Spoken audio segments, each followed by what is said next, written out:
भारत हमारा कृषि प्रधान देश है, ऐसा हम पढ़ते आए हैं और अगर आज भी हम देखते हैं तो जीडीपी में एग्रीकल्चर का बहुत बड़ा कंट्रीब्यूशन होता है। आज हम अपिडा के चेयरमैन अभिषेक देव जी से मिलने आए हैं क्योंकि उनके लीडरशिप में बड़े सारे इनिशिएटिव्स लिए गए हैं और बहुत तेज़ी से अपिडा काम कर रहा है। तो हम ये समझना चाहते हैं उनसे कि अपिडा किस तरह से काम कर रहा है, किस तरह से किसानों को, निर्यातकों को मदद पहुंचा रहा है और आगे उनकी क्या संभावनाएं हैं। और यह कार्यक्रम जो हम आपके साथ रिकॉर्ड करने जा रहे हैं ये आईआरईएफ के सौजन्य से है, क्योंकि आईआरईएफ ने भी ये इनिशिएटिव लिया है कि जितना भी कृषि से लेके और विशेषकर जो चावल निर्यातकों की जो समस्याएं हैं उन समस्याओं का हल कैसे निकाला जाए। और हल तभी निकलेगा जब संवाद होगा। तो संवाद की पहली कड़ी में अपिडा के चेयरमैन अभिषेक देव जी। अभिषेक जी, बहुत बहुत स्वागत है आपका। तो धन्यवाद। पहले तो मैं कहना चाहता हूँ कि जो हमारा कृषि सेक्टर है, एग्रीकल्चर सेक्टर है, जी। हमारी भारत सरकार का एक फोकस सेक्टर है और हमारे डिपार्टमेंट ऑफ कॉमर्स का एक्सपोर्ट्स के अगर उससे भी देखें जी। तो it is a focus sector. तो भारत सरकार, डिपार्टमेंट ऑफ कॉमर्स बहुत सारे स्टेप्स ले रहे हैं कि कैसे हमारा एग्रीकल्चरल एक्सपोर्ट्स बढ़े। हम्म। और इसी पहल में हमारा जो अपीडा है, जो कि एग्रीकल्चर और process food export development authority है, जिसमें करीब हमारा जो एग्रीकल्चरल एक्सपोर्ट्स का अराउंड 54% कंट्रीब्यूशन होता है। तो इस साल देखा जाए तो बहुत अच्छा अभी एक्सपोर्ट की ग्रोथ हुई है। करीब 12.5% का एक्सपोर्ट ग्रोथ हमें एग्रीकल्चरल प्रोडक्ट से मिला है। और मुझे पूरी उम्मीद है कि जिस तरह के हम लोग सब लोग सारे stakeholders, department of commerce, ministry of food processing, ministry of agriculture, हमारे रिसर्च इंस्टीट्यूट्स, सब लोग एक साथ जो काम कर रहे हैं, हमारे आगे और भी अच्छे एक्सपोर्ट्स आएंगे क्योंकि हम मिल के पूरे स्टेक होल्डर्स, जो कि भारत सरकार के भी हों या स्टेट गवर्नमेंट्स भी हों, और हमारे फार्मर्स, एफपीओज, सब लोग इस पे कड़ी मेहनत कर रहे हैं कि कैसे हम आगे एक्सपोर्ट्स को आगे बढ़ाया जाए। बढ़ाया जाए। अभिषेक जी, जैसे टेक्नोलॉजी के क्षेत्र में देखते हैं कि जो बाहर की जो दूसरी कंट्रीज़ हैं उनके पास टेक्नोलॉजी किसानों के पास बहुत अधिक है और उनको बहुत ज़्यादा सुविधाएं मिल जाती हैं। तो उसमें अपिडा क्या काम कर रहा है कि किसानों तक वो टेक्नोलॉजीज पहुँचें जिससे जो खेती है वो और उन्नत हो।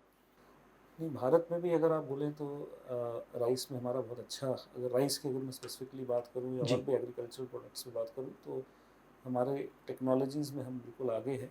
हमारे आप देखेंगे कि जो राइस की इतनी सारी वैरायटीज़ हैं, आईसीआर उसको निरंतर डेवलप करता है। हमारे दूसरे भी जो इंस्टीट्यूट्स हैं आईसीआर के, नई नई वैरायटीज़, नई नई टेक्नोलॉजीज़ निरंतर उस पर मतलब काम होता है। हमारी जो एग्रीकल्चर यूनिवर्सिटीज़ हैं, चाहे सेंट्रल हों या स्टेट हों, इस पर पूरा काम हम लोग करते हैं।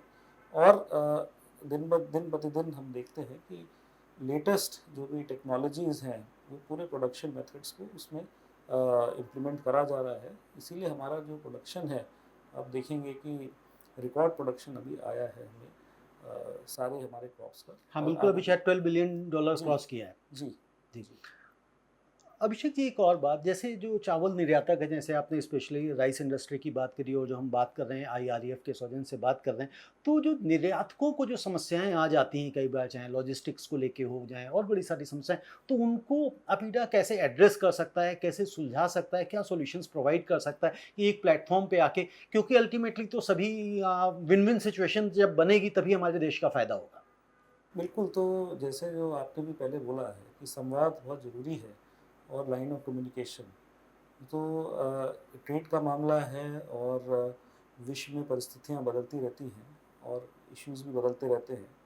तो हम लोग रेगुलरली ट्रेड के साथ इन टच में रहते हैं ताकि कोई भी कभी इश्यू आए तो उसको हम सब लोग स्टेक होल्डर्स बैठ के मंत्रालय के साथ, हमारा डिपार्टमेंट ऑफ कॉमर्स है या हमारे बाहर जो राजदूत हैं, वो सब लोग हम लोग मिलकर काम करते हैं कि कोई भी कोई समस्या है उसका पूरा निवारण करा जाए। जैसे हाल ही में अल्जीरिया में हमारा एक राइस का इशू आया था, इसमें हमारे काफ़ी राइस के वहाँ पर कंसाइनमेंट्स वहाँ पर अटक गए थे वहाँ पोर्ट पे। बट हमने सबके साथ वहाँ के अल्जीरियन गवर्नमेंट, हमारे वहाँ एम्बेसडर मैडम हैं, यहाँ से पूरी हमने प्रयास करा और वो हमारा जो इशू है वो उसका वो निवारण हो गया। इसी तरह बाकी मार्केट्स में भी हम लोग निरंतर काम करते रहते हैं कि कोई भी इमरजेंट इशू आए तो उसको सॉल्व करें ताकि जो हमारा ट्रेड है वो इफेक्ट ना हो। ओके। जैसे यूरोपियन यूनियन है और भी बड़े सारे देश हैं, वो अब बहुत फ़ोकस करते हैं कि भई उनके पास जो भी बासमती की क्रॉप पहुँचे, उसमें पेस्टिसाइड्स ना हो या बहुत ही कम हो। तो उस क्षेत्र में हमारे यहाँ पे क्या कदम ऐसे उठाए जा रहे हैं कि जिससे हमारे यहाँ जो खेती हो, वो पेस्टिसाइड्स फ्री हो सके? बिल्कुल बात यूरोपियन यूनियन की नहीं है, हमारे जो देश के खुद के जो कंज्यूमर्स हैं, उनको भी बिल्कुल अच्छी क्वालिटी का सामान मिलना चाहिए, अच्छी क्वालिटी के फूड प्रोडक्ट्स मिलने चाहिए, जो कि बिल्कुल सेफ़ हों। तो इसमें बिल्कुल जो हमारी स्टेट गवर्नमेंट्स हैं, उनके साथ मिनिस्ट्री ऑफ एग्रीकल्चर के साथ हम लोग रेगुलरली ट्रेनिंग और कैपेसिटी बिल्डिंग प्रोग्राम्स करते रहते हैं। हमारा अगर स्पेसिफिकली बासमती की बात करी जाए, तो बासमती का बीडीएफ है, basmati export development federation forum, तो वो पूरा उसमें हम लोग काम करते हैं कि कैसे जो फार्मर्स की पूरी उनको बताया जाए कि जो आपको अगर कोई क्रॉप मैनेजमेंट करना है और अगर पेस्टिसाइड अगर यूज़ करना भी है तो उसको ठीक मात्रा में यूज़ करें, ठीक टाइम पे यूज़ करें और ठीक पेस्टिसाइड को यूज़ करें, क्योंकि जो रेसिड्यू आता है नॉर्मली मतलब आता है इसलिए कि किसान को जानकारी नहीं होती कि गलत पेस्टिसाइड यूज़ कर लिया या गलत मात्रा में यूज़ कर लिया या गलत टाइम पे उसको यूज़ करा है। तो इसकी उनको रेगुलरली हम उसको अपडेट करते हैं, ट्रेनिंग कैपेसिटी बिल्डिंग इसमें निरंतर इसमें करते रहते हैं। और इसमें वैसे फ़िज़िकल में हम कर रहे हैं, अब हम इसमें आगे आईआरईएफ है और भी ऐसे हमारे जो ऑर्गेनाइजेशंस हैं, हम लोग साथ में इसमें हम करेंगे कि इसमें ज़्यादा से ज़्यादा हम सोशल मीडिया पे, यूट्यूब चैनल में रेगुलर हम इसकी मतलब डिसेमिनेशन करते रहें कि जो कॉमन जो इश्यूज़ आते हैं, हम किसानों को बताएँ ताकि इस तरह के इश्यूज़ ना आएँ। ना है। और ऑर्गेनिक अगर हम बात करें, जैसे आपने कहा कि कम पेस्टिसाइड्स यूज़ करें या गलत समय पे यूज़ कर लेते हैं, तो क्या ऐसी भी पॉसिबिलिटी इन फ्यूचर हम आ सकती हैं या बन सकती हैं कि जिसमें हम पेस्टिसाइड्स फ्री क्रॉप शुरू कर दें? मुझे आपको बताते हुए ये खुशी हो रही है कि आज की डेट में अगर हमारा ऑर्गेनिक एक्सपोर्ट्स देखें तो करीब 666 मिलियन का जो फिगर है, उसमें से सबसे ज़्यादा जो एक्सपोर्ट हुआ है वो ऑर्गेनिक राइस का ही हुआ है। ओके। तो इससे पूरा हमें पता चलता है कि ऑर्गेनिक राइस बिल्कुल संभव है, आप इसको कर सकते हैं और इसको भारी मात्रा में कर सकते हैं। तो हमारे कई ऐसे रीजन्स हैं जहाँ पर राइस प्रोड्यूस होता है, जहाँ पर पेस्टिसाइड्स यूज़ होती ही नहीं है, तो वहाँ भी राइस प्रोड्यूस हो ही रहा है। बात यही है कि उसको कैसे हम उसको मार्केटिंग करें, कैसे उसकी अवेलेबिलिटी बढ़ाएँ, कैसे उसका प्रोडक्शन बढ़ाएँ, तो वो करना बहुत ज़रूरी है। और इसमें अपीडा, स्टेट गवर्नमेंट्स, हमारे जो एक्सपोर्टर्स, आईआरईएफ, ऐसे सब जो ऑर्गेनाइजेशंस हैं, वो सब मिलकर काम करके कैसे जो हमारा ऑर्गेनिक राइस है, इसका आगे प्रोडक्शन बढ़ाएँ और कैसे इसका आगे निर्यात बढ़ाएँ, इसमें हम पूरा काम कर रहे हैं। ओके। अभिषेक जी, अभी जो ट्रम्प साहब ने जो टैरिफ वॉर छेड़ी है, तो उसको लेकर हमारे जो भारत है, उसके ऊपर किस तरह का कृषि क्षेत्र में और विशेषकर अगर हम राइस एक्सपोर्ट्स की बात करें, तो वहाँ किस तरह का इम्पैक्ट देखने को मिल सकता है आने वाले समय में? अभी इमरजेंट सिचुएशन है, बट हम बिल्कुल जो भी हमारे एक्सपोर्टर्स हैं, जो भी स्टेक होल्डर्स हैं, हमने सबके साथ इस पे वार्ता करी है। और एज़ पर हमारा जो आज का जो आंकलन है कि हमें कोई इस पे कोई ख़ास इस पे इम्पैक्ट आएगा नहीं। एंड वी आर वेल, हमारी जो अभी की जो स्ट्रैटेजी है उस पे हम ठीक चल रहे हैं और हमें कोई ऐसा फोर्स ही नहीं कर रहे कोई परेशानी आएगी। कोई परेशानी आए। अभिषेक जी, जिससे आप ईडा की बात कर रहे हैं, जिस लीडरशिप में आप मतलब आपकी लीडरशिप में ये काम चल रहा है और बड़े सारे इनिशिएटिव ले रहे हैं, तो मैं चाहता हूँ कि कुछ हमारे दर्शकों को भी बताएँ कि क्या-क्या इनिशिएटिव आपकी तरफ से लिए गए हैं और फ्यूचर प्लान्स क्या हैं? और किस तरह से आप ओवरऑल देख रहे हैं, एक होलिस्टिक अप्रोच आप रख रहे हैं कि जिससे कृषि जो है वो बढ़े? तो जैसे अगर मैं केवल स्पेसिफिकली अगर पहले मैं राइस की बात करूँ, जी। तो अभी आप हम नॉर्मली हमारे कई इंटरनेशनल ट्रेड फेयर्स होते हैं, जिसमें हम राइस को बिल्कुल एक प्रमुख उसमें दर्जा देते हैं। तो इस तरह के ट्रेड फेयर्स हो ही रहे हैं इंटरनेशनल, जिसमें हम राइस को पूरा शोकेस करते हैं। वहाँ पर राइस की जो भी हमारी वैरायटीज़ हैं, उनका टेस्टिंग सेशन कराते हैं। पहले बासमती का होता था, लेकिन अब हमने नॉन बासमती राइस के भी जो हमारी वैरायटीज़ हैं, उनको हम वहाँ शोकेस कर रहे हैं। हमारे अभी देश में करीब 27 जीआई वैरायटीज़ हैं राइस की। और अब क्योंकि हमने काफ़ी स्टेक होल्डर्स के साथ बात करी, फाइनली अब एक जीआई, दूसरी जीआई वैरायटीज़ बासमती के अलावा जो दूसरी जीआई वैरायटीज़ हैं, उनका एक अलग से एचएस कोड भी बन गया है। हुँ। उससे हमारा जो दूसरी जीआई वैरायटीज़ का ट्रेड प्रॉपर्ली रिकॉर्ड हो पाएगा और उनको अच्छी तरह मॉनिटर कर पाएंगे कितना उसमें वो प्रोडक्शन हो रहा है, कितना उसमें ट्रेड हो रहा है। तो इसमें अब हम नई पहल ये कर रहे हैं कि जितने भी जो जीआई होल्डर्स हैं इन वैरायटीज़ के और स्टेट गवर्नमेंट्स हैं, उनके साथ हम एक बार डिस्कशन करके इन सारे जितने भी राइस हैं जो जीआई वैरायटी वाले हैं, जिसमें भी हमारा हमें लगता है कि सफिशिएंट प्रोडक्शन है और उसके अंदर स्कोप है एक्सपोर्ट करने का, तो हम इस पर स्पेसिफिक उस पर काम करेंगे। बाकी जैसे आपने बोला कि ऑर्गेनिक जो क्षेत्र है उसमें राइस में एक्सपोर्ट बढ़ाने का बहुत उसमें स्कोप है और अभी आज की डेट में तो नंबर वन आइटम है ही, बट हम चाहते हैं कि जैसे कि हम विश्व में राइस के एक्सपोर्टर नंबर वन एक्सपोर्टर हैं, करीब हमारा 35 से 40% का शेयर होता है, तो हम लोग जो ऑर्गेनिक क्षेत्र में भी ऑर्गेनिक राइस में भी हम चाहते हैं कि हमारा पूरा नंबर वन उसमें दर्जा आए, बिल्कुल हम शीर्ष पे आए, क्योंकि इसमें काफ़ी स्कोप है।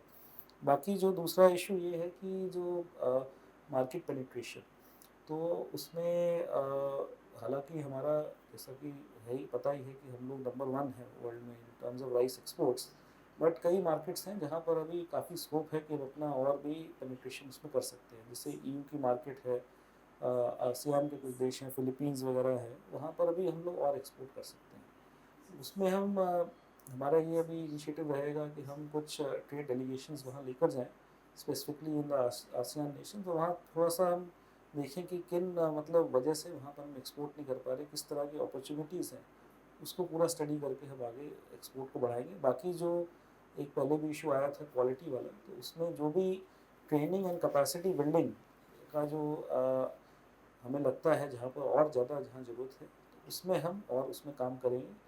बाकी ब्रांडिंग, जो राइस की हमारी जो ब्रांडिंग है, ग्लोबल इमेज है, इस पे हम लोग अब काम करना हमने शुरू करा है। आईबीएफ हमारी एक संस्था है डिपार्टमेंट ऑफ कॉमर्स के साथ, तो उसमें हमने एक स्पेशल हमने एक ब्रांडिंग कैंपेन बासमती राइस के लिए निकाला है।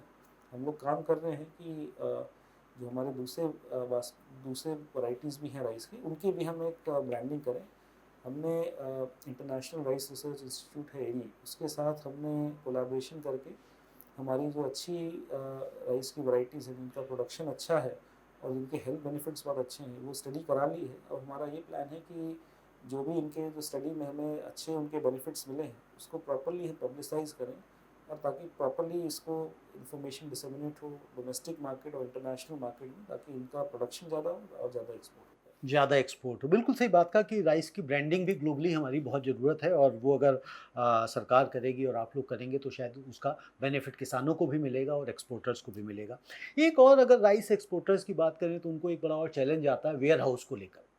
तो उसपे किस तरह से सरकार मदद कर सकती है, आपकी संस्था मदद कर सकती है कि भई उनको एटलीस्ट ये चैलेंज ना आए, क्योंकि अब माल निकल गया, पता लगता है उनको वेयर हाउस ही नहीं मिल रहा है, स्टोरेज की ही समस्याएँ खड़ी हो रही हैं। जी, तो इस तरह की जो समस्याएं अभी आज रखी गई हैं एक मीटिंग में, जी। तो हमने जो हमारे प्रोमिनेंट निर्यातक हैं राइस के, उनको कहा है कि आप पोर्ट वाइज हमें बता दें कि कहाँ आपको रिक्वायरमेंट है इस तरह की वेयर हाउस की। एक बार हमें वो आइडिया लग जाए कितना आपको स्पेस चाहिए, तो हम वहाँ की जो पोर्ट अथॉरिटीज़ हैं उनके साथ बात करके, मतलब वहाँ जो बेस्ट सोल्यूशन निकल सकता है बोथ शॉर्ट टर्म में मीडियम टर्म में, उस पर ताकि हम काम कर सकें और ताकि हमारा जो ट्रेड है उसको वेयर हाउस की किल्लत की वजह से वो एक्सपोर्ट ना कर पाए, वो उसका निवारण हो पाए। ओके। अभिषेक जी, एक और मैं लास्ट आपसे एक मैसेज लेना चाहता हूँ कि आईआरईएफ जो हमारी संस्था है वो किस तरह से काम कर रही है, उसको लेके आप क्या कहना चाहते हैं? और जो आईआरईएफ ने ये एक इनिशिएटिव शुरू किया है संवाद का, चर्चा का, जिसमें हम कृषि से रिलेटेड खबरें तक भी किसानों तक और उनके एक्सपोर्टर्स तक पहुँचा रहे हैं, इस विषय में आप क्या कहना चाहेंगे? मैं प्रेम वर्ग जी का और आईआरएफ को बधाई देना चाहता हूँ कि उन्होंने काफ़ी अच्छा ये इनिशिएटिव लॉन्च करा है।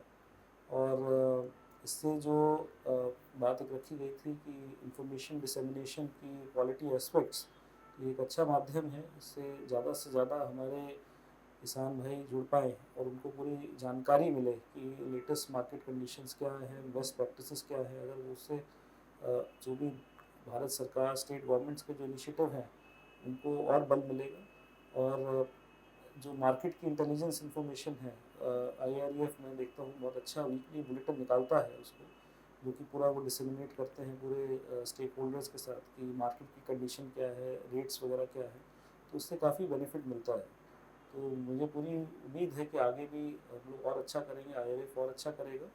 और हम लोग अभी एक जॉइंटली सोच भी रहे हैं, एक परिकल्पना कर रहे हैं कि हम एक इंटरनेशनल राइस समिट भी करें इन द नियर टर्म, उस पे भी काम चल रहा है। ओके, वेरी गुड, बहुत बहुत धन्यवाद आपका।